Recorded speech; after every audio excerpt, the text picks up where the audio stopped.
प्रिय विद्यार्थियों, कक्षा 8वीं गणित विषय में जो वार्षिक परीक्षा 2023-24 के लिए जो महत्वपूर्ण अति लघुत्तरी 2 अंक वाले और लघुत्तरी प्रश्न 3 अंक वाले और दीर्घोत्तरी प्रश्न जो परीक्षा के हिसाब से महत्वपूर्ण है, हमारे लिए बहुत इम्पॉर्टेंट है, उन प्रश्नों को हल से समझाने का प्रयास किया गया है। इन सवालों को बार बार हल करके देखें। इस प्रकार के प्रश्न परीक्षा में निश्चित रूप से आते हैं।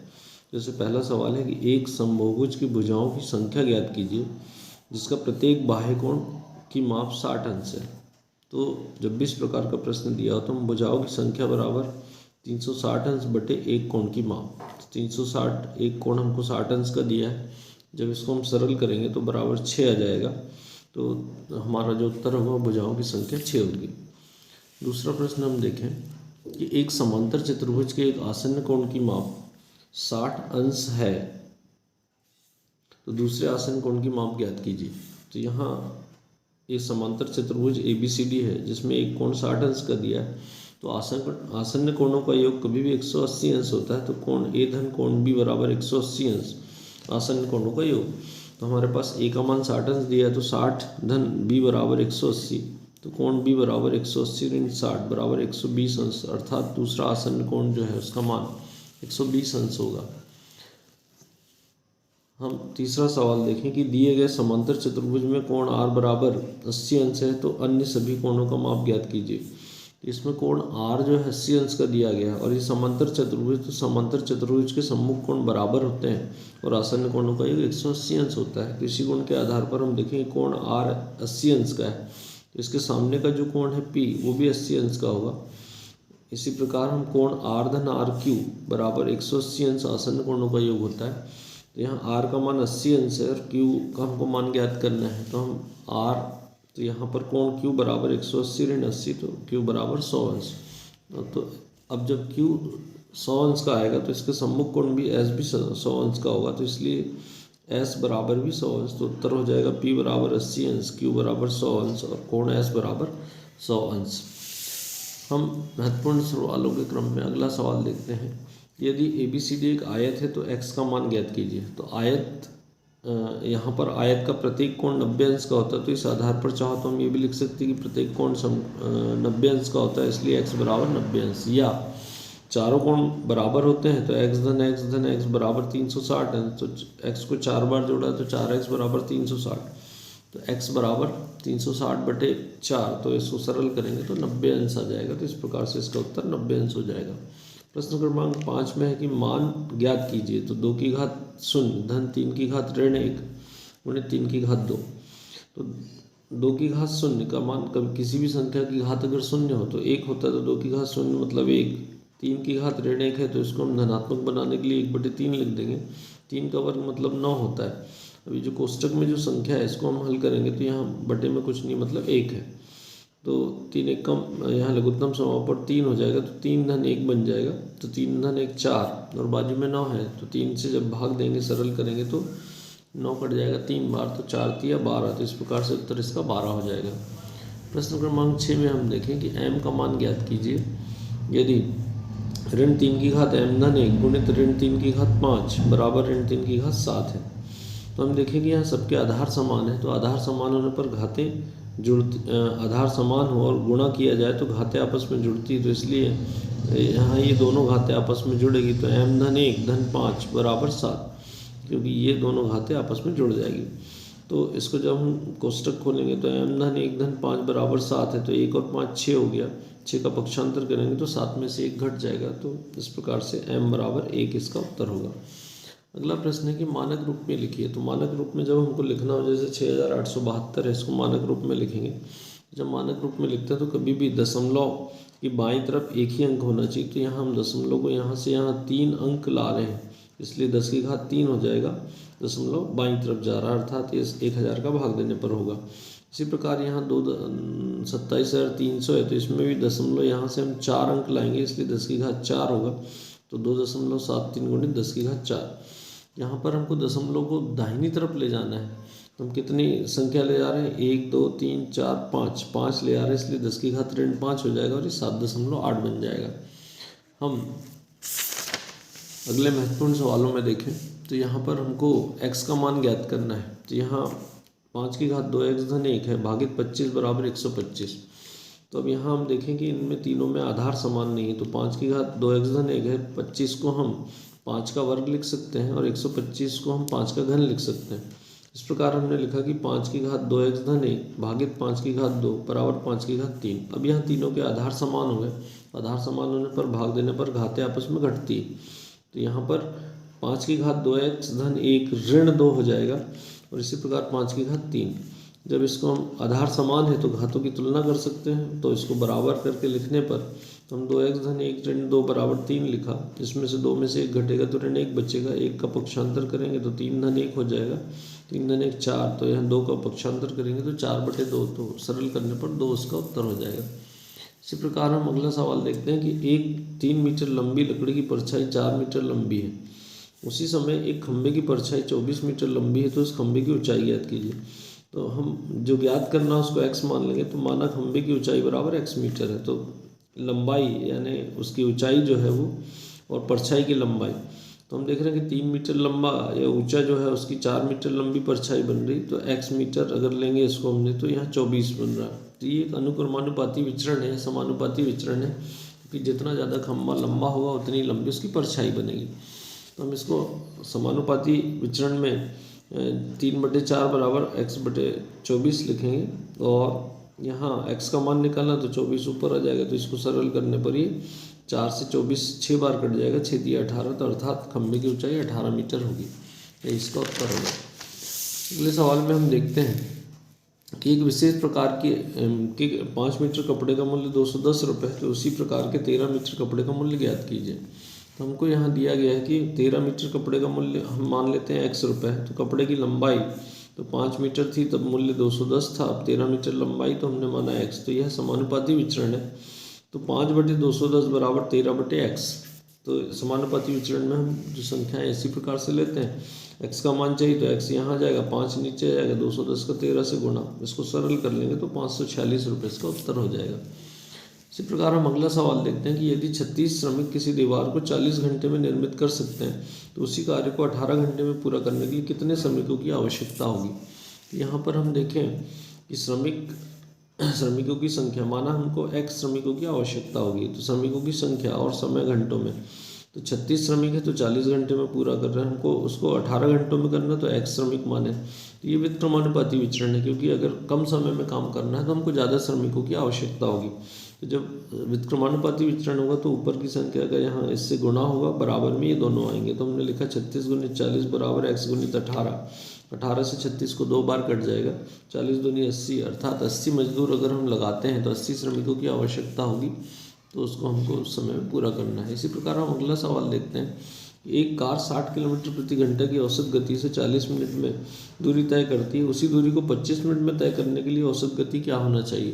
तो यहाँ उसको 25 मिनट में पूरा करना है, तो हम देखेंगे कि अगर समय कम करना है तो हमको उसकी औसत गति को बढ़ाना पड़ेगा, तो माना कार की औसत गति x मीटर होनी चाहिए, तो दी गई औसत चाल जो है 60 किलोमीटर प्रति घंटा, अब सवाल मिनट में दिया गया, समय मिनट में है, तो हम इसको पहले मीटर प्रति मिनट में बदल लेंगे, तो 60 किलोमीटर 1 किलोमीटर में 1000 मीटर होते हैं और 1 घंटे में 60 मिनट होता है, इसलिए हमने 60 के साथ 1000/60 का गुणा किया, इसको सरल करेंगे तो 60 से 60 कट गया, 1000 मीटर प्रति मिनट, ये उसकी चाल आ गई।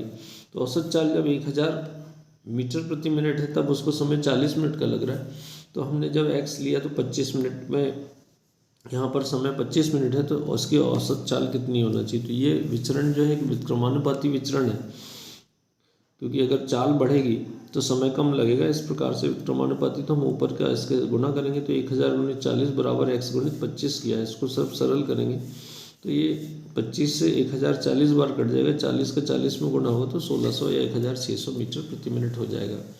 अब यहाँ हम देखें अगला सवाल की सूत्र एकाधिक n पूर्वांश से 105 का वर्ग ज्ञात कीजिए। तो 105 का वर्ग तो 105 × 105 लिखा, अब यहाँ 5 का गुणा 5 से होगा तो ये 25 हो जाएगा और 10 में एक बढ़ाएंगे तो 11 होगा, तो 11 का गुणा 10 में होगा तो 110 हो जाएगा। तो इस प्रकार से इसका जो उत्तर होगा 11025 अर्थात 11,025 इसका उत्तर होगा। अगला प्रश्न है, एक न्यूनन पूर्णांक का प्रयोग करके 9999 का हल कीजिए। तो 9999 का वर्ग याद करना है, तो हम क्या करेंगे, एक न्यूनन मतलब एक कम करना है, तो हमने इस 9 की जगह 8 कर दिया और इस संख्या को इसमें से घटा दिया तो 1 बचा। इस प्रकार से इसका उत्तर जो हो जाएगा 99980001, तो ये इसका उत्तर हो जाएगा। अगला प्रश्न है, एकाधिकन पूर्णांक से 85 का वर्ग ज्ञात कीजिए। तो 85 गुणित 85 लिखा। अब हम एकाधिकन पूर्णांक मतलब 5 गुणित 5 तो 25 हो गया, इसमें 8 में 1 बढ़ाएंगे तो ये बन जाएगा 9। तो 9 को गुणा 8 में होगा तो 8 9 72, तो 72 तो 7 2 2 5 अर्थात 7225 इसका उत्तर हो जाएगा। अगला प्रश्न हम देखते हैं, 23 का घन सूत्र ए धन बी की घात 3 बराबर ए त्रिघात धन 3 a वर्ग बी धन 3 ab का वर्ग धन बी की घात 3 से ज्ञात कीजिए। तो इसको जब हमको हल करना है तो a धन b की घात 3 बराबर a की घात 3 धन 3 a वर्ग धन 3 ab का वर्ग धन b की घात 3, सूत्र लिखा हमने सर्वसम्मी का, इसके आधार पर हम हल कर रहे हैं। तो यहाँ a की जगह हम 2 मान लें और b की जगह 3 मान लें, तो यहाँ ये हो जाएगा 2 की घात 3, जहाँ जहाँ a लिखा हमने वहाँ पर 2 लिख दिया और जहाँ पर b लिखा वहाँ पे हमने 3 लिख दिया। इस प्रकार से हल करने पर इसके जो पद हैं, पहला हो जाएगा 8, दूसरा यहाँ करेंगे तो 36, यहाँ 54 और यहाँ 27 आएगा। 27 में से 7 हम लिखेंगे नीचे, ये 2 अगले इसमें जुड़ जाएगा, फिर 2 जुड़ने के बाद जो आएगा फिर ये 5 नीचे अगले में जुड़ जाएगा। इस प्रकार से हम जो 2 अंक है उसमें से एक को अगले में जोड़ते जाएंगे। तो इसको जोड़ने पर ये 7 है, 2 को 4 में जोड़ा तो 6 हो गया, 5 को 6 में जोड़ा 11, हासिल का 1 आएगा, यहाँ 4 हो जाएगा, 4 और 8 12, तो इस प्रकार से उत्तर 12167 इसका उत्तर होगा। लघुत्तरी प्रश्नों में हम देखें, प्रश्न क्रमांक 17 की ज्ञात कीजिए 7/5 गुणित 2/12, फिर 7/5 गुणित 5/12। तो इसमें हम देखें कौन सी संख्या जो दोनों में हमको दिखाई दे रही है। ऐसी परिमेय संख्या जो दोनों में दिखाई दे रही है उसको हम पहले वहनिष्ठ निकालें या वितरकता नियम के आधार पर। 7/5 यहाँ पर भी है, यहाँ पर भी, तो 7/5 को हमने पहले लिख लिया, तो ऋण 2/12 धन 5/12 बचा। कोष्टक के अंदर जो परिमेय संख्या उनको जब हम हल करेंगे तो दोनों को लघुत्तम समापन तो 12 हो जाएगा, तो यहाँ 12 हो गया, ऊपर ऋण 2 धन 5, तो 5 में से 2 घटेगा तो 3 बचेगा, तो 7/5 गुणित 3/12 हो गया। सरल करने 3 से 12 4 बार कट जाएगा, 5 चौके 20 और 7 एकम 7, इस प्रकार से इसका उत्तर जो हो जाएगा 7/20 हो जाएगा। प्रश्न क्रमांक 18 हम देखते हैं, तो इसमें प्रश्न क्रमांक 18 में m का मान ज्ञात करना है। तो इस एक समीकरण दिया गया है m के रूप में, तो इस प्रकार का कोई भी m के रूप में आए या x के रूप में आए तो हमको उसको हल करते आना चाहिए। तो 8m धन 4 बराबर 3m ऋण 1 धन 7, तो हम कोष्टक को खोलेंगे तो 3m का गुणा 3m ऋण 3 हो जाएगा धन 7। m वाली राशियों को हमें एक तरफ पक्षांतरित करना है, तो इसमें 8m ऋण 3m बराबर ऋण 3 धन 7 और ये 4 धन का है, इधर जाकर ऋण 4 हो जाएगा, तो ऋण 3 और ऋण 4 ये ऋण 7 बन जाएगा, और 7 ऋण 7 तो अर्थात ही 0 हो गया, तो 5 जाएगा 0 के नीचे, तो ये भी 0 हो जाएगा, तो अर्थात m का मान जो 0 हो जाएगा। इसी प्रकार हम देखें अगला सवाल है, एक थैले में कुल 5 गेंदें हैं, उसमें 3 पीली गेंदें और थैले के अंदर से बिना देखे लाल गेंद प्राप्त करने की प्रायिकता ज्ञात कीजिए। तो हम देखें कि थैले में कुल गेंदें कितनी है, तो 5 धन 3 बराबर 8, लाल गेंदों की संख्या 5 है, तो लाल गेंदों की प्रायिकता क्या होगी, तो लाल गेंदों की संख्या बटे कुल गेंदों की संख्या, तो 5/8 इसका उत्तर हो जाएगा। अगला सवाल हम देखते हैं कि किसी वर्गाकार पार्क का क्षेत्रफल 625 मीटर वर्ग है, इस पार्क का एक किनारा या भुजा ज्ञात कीजिए। तो वर्गाकार पार्क का क्षेत्रफल बराबर 625 वर्ग मीटर है और वर्ग का क्षेत्रफल बराबर भुजा का वर्ग होता है, इसलिए भुजा का वर्ग बराबर 625 हो गया। तो भुजा यहाँ पर हम पक्षांतर करेंगे तो ये वर्ग इधर जाकर पक्षांतरित होगा, तो 625 का वर्गमूल 25 होता है, तो इस प्रकार से वर्ग की एक भुजा 25 मीटर होगी। अगला सवाल हम देखते हैं, तो एक सवाल हमको चक्रवृद्धि ब्याज साधारण ब्याज इस पर आ सकता है। तो ₹10,000 का 2 वर्ष के लिए 5% वार्षिक ब्याज की दर से चक्रवृद्धि ब्याज ज्ञात कीजिए। मूलधन इसमें जो होगा, यहाँ मूलधन P का मान होगा P बराबर ₹10,000, N बराबर 2 वर्ष और R बराबर 5% और CI चक्रवृद्धि ब्याज हम ज्ञात करना है। A बराबर P 1 धन R/100 पूरे की घात N, ये चक्रवृद्धि मिश्रधन के लिए सूत्र होता है, तो हम पहले चक्रवृद्धि मिश्रधन ज्ञात करेंगे। चक्रवृद्धि मिश्र धन में हमने पी की जगह 10,000 रख दिया, 1 धन 5/100, 5 से सरल किया इसको तो 5 एकम 5, 5 से 20 बार कटेगा, 20 का यहाँ गुणा होगा तो 21/20 बन जाएगा। इसकी घात 2 है तो हमने 2 बार लिखा, 20 से यहाँ सरल कर दिया इसको तो 25 बार हुआ। तो इस प्रकार से हम 21 गुणित 21 गुणित 25 11,025 हो जाएगा। तो चक्रवृद्धि ब्याज CI बराबर A ऋण P होता है तो 11,025 ऋण 10,000 तो 1,025 रुपये इसका चक्रवृद्धि ब्याज आ जाएगा। अगला सवाल हम देखते हैं, बट्टा और बट्टा प्रतिशत पर आधारित एक सवाल आ सकता है। तो 15,000 अंकित मूल्य वाली एक मेज 14,400 में उपलब्ध है तो बट्टा और बट्टा प्रतिशत ज्ञात कीजिए। तो उसका अंकित मूल्य 15,000 रुपये है, विक्रय मूल्य इसका 14,400 है, अर्थात बट्टा या छूट कितनी मिल रही है उसको, तो अंकित मूल्य ऋण विक्रय मूल्य, तो 15,000 ऋण 14,400 तो इसको घटाएंगे तो 600 रुपये, तो 600 रुपये इसका बट्टा हो गया। तो बट्टा प्रतिशत क्या होगा, तो बट्टा प्रतिशत बट्टा बटे अंकित मूल्य गुणित 100, तो कभी भी अंकित मूल्य पर ही निकाला जाता है बट्टा, तो 600 बटे 15,000 गुणित 100, इसको हम सरल करेंगे तो यहाँ उत्तर 4 आ जाएगा, क्योंकि ये देखो 1 2 3 1 2 3 ये शून्य काट दें, 15 चौके 60 तो 4% इसका बट्टा हो जाएगा। इसी प्रकार हम अगला दीर्घ उत्तरी प्रश्न देखते हैं। कुछ दीर्घ उत्तरी प्रश्नों में जैसे यहाँ गुणनखंड ज्ञात करना है तो इस प्रकार का एक सवाल आ सकता है कि x वर्ग धन 7x धन 12, तो गुणा करने पर 12 होना चाहिए, जोड़ने घटाने पर 7 होना चाहिए। तो ऐसी संख्या क्या होती है 4 और 3, तो 7 को हम तोड़ेंगे 4 धन 3 में और कोष्टक खोलेंगे तो इस प्रकार हम देख रहे हैं कि x वर्ग धन 4x धन 3x धन 4 गुणित 3 बना। इन दोनों में से उभयनिष्ठ से जो निकलेगा x निकलेगा तो x धन 4 हो जाएगा, यहाँ इन दोनों में से 3 निकलेगा तो x धन 4 हो जाएगा। इस प्रकार से इसका जो गुणनखंड होगा एक हो जाएगा x धन 4 और दूसरा हो गया x धन 3, तो ये इसका उत्तर होगा। इसी प्रकार हम यहाँ देखें कि x वर्ग ऋण 10x धन 25, तो यहाँ पर भी गुणा करने पर 25, जोड़ने घटाने पर 10, तो 5 और 5 होता है, तो हमने 10 को तोड़ दिया 5 धन 5 में, 25 को लिख दिया 5 गुणित 5। और इसी प्रकार से यहाँ ध्यान देना है कि जब ऋण का चिन्ह है तो अंदर जब कोष्टक खोलेंगे तो यह ऋण बन जाएगा। अब इन दोनों में से ऋण 5 आएगा और यहाँ इन दोनों में से x आएगा तो x ऋण 5 दोनों में से एक उभयनिष्ठ गुणनखंड हुआ और दूसरा गुणनखंड भी x ऋण 5, तो उत्तर हो जाएगा x ऋण 5। अगला सवाल हम देखते हैं कि व्यंजक की गुणनखंड ज्ञात कीजिए और भाग दीजिए। तो यहाँ हमको गुणनखंड ज्ञात करना है और फिर भाग देना है, तो हम जिसको भाग देना उसको हमने नीचे लिख दिया। तो ये p ऋण 1 जो है इसके तो गुणनखंड होंगे नहीं, पहले से गुणनखंड के रूप में। ऊपर से देखें 5 यहाँ से उभयनिष्ठ आ सकता है तो हमने 5 को बाहर निकाला। फिर गुणनखंड ज्ञात करने वाली विधि से हमने गुणा करने पर 4, जोड़ने घटाने पर 5 होना चाहिए, तो 4 एकम 4 होता है, 4 धन 1 5 होता है, तो हमने 5 को 4 धन 1 लिख दिया।